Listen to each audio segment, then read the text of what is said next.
Hello everyone, and welcome back to Fandom Theory.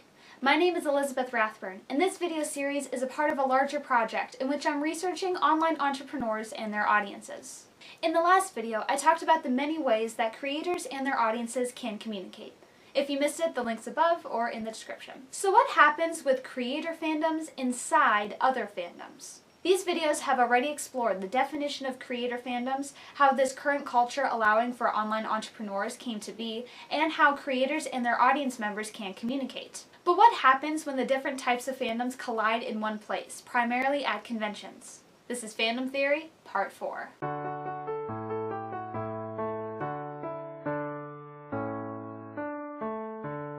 Going back to some of the basic components of fandoms, one of the main tenets of pop culture media-based fandoms is the creation of secondary materials by members of the fandom, such as art or writing. So what I'm arguing is an online creator whose main entrepreneurial project is based off of another fandom is simply acting as a member of that fandom. This creative project is their secondary contribution to the fandom, just like fan art or fanfic. However, their own fandom and audience can act as a separate fandom than the main pop culture media fandom. They can have their own references and phrases, and opportunities for secondary, or from a certain point of view, tertiary fan creations. It's all a bit meta, a fandom within a fandom. But that is the case for many channels and podcasts covering some of the biggest franchises, including, but not limited to, Harry Potter, Star Wars, Game of Thrones, and the MCU. What these creators can do with their audience and a lot of hard work and research is become experts in their fandom. Audience members will go to them to ask questions or hear the latest news, even over the official social media for the franchise. This is certainly the case for channels like Super Carlin Brothers and Seamus Gorman, who talk mainly Disney, Pixar, and Harry Potter.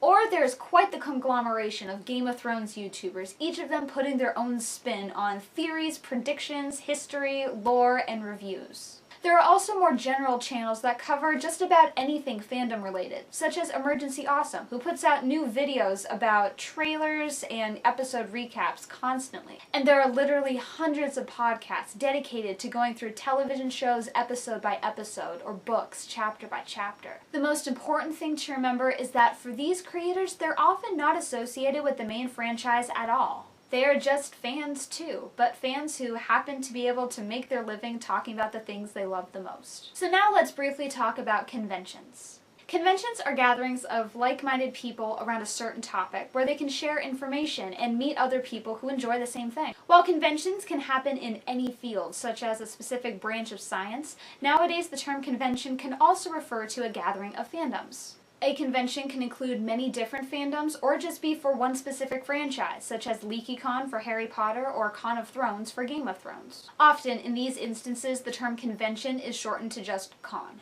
The biggest convention for all things nerdy is the San Diego Comic-Con, which takes place every summer.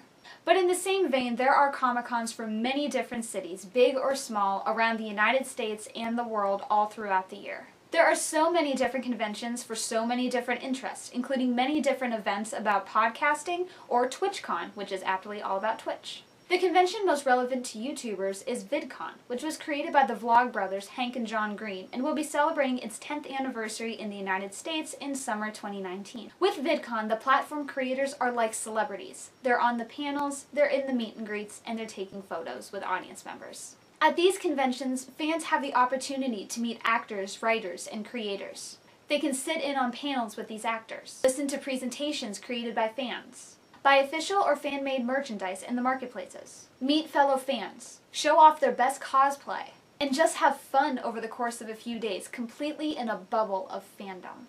This can make conventions a very interesting place to be, not just from the fans' point of view, but from researchers as well. For example, Dr. Matthew J. Smith created a field study course where once a year a few lucky students get to travel to San Diego Comic-Con. There they can study and learn more about popular culture, marketing, and fan culture.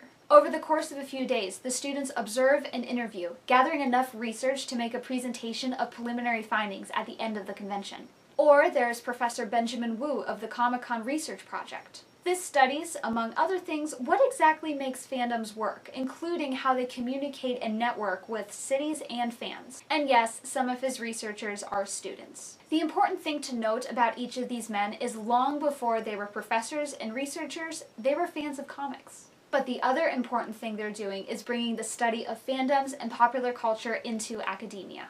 Which is technically what I'm doing with these videos. Not as long a video, but let's recap. Creator fandoms can exist within other fandoms, especially if their primary content is rooted in another fandom. But the thing that sets creator fandoms apart is their audience members might have come for these secondary fandom creations originally, but stayed for the creator.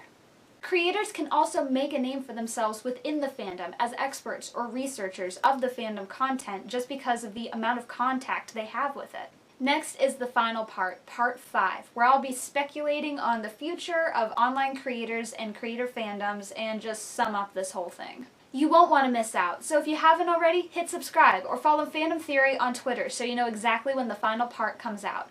If you like reading, there's a link in the description to where I've uploaded a paper on this same topic. And finally, share this video with your creator fandoms. Let's spread knowledge and start a conversation. Thanks for watching.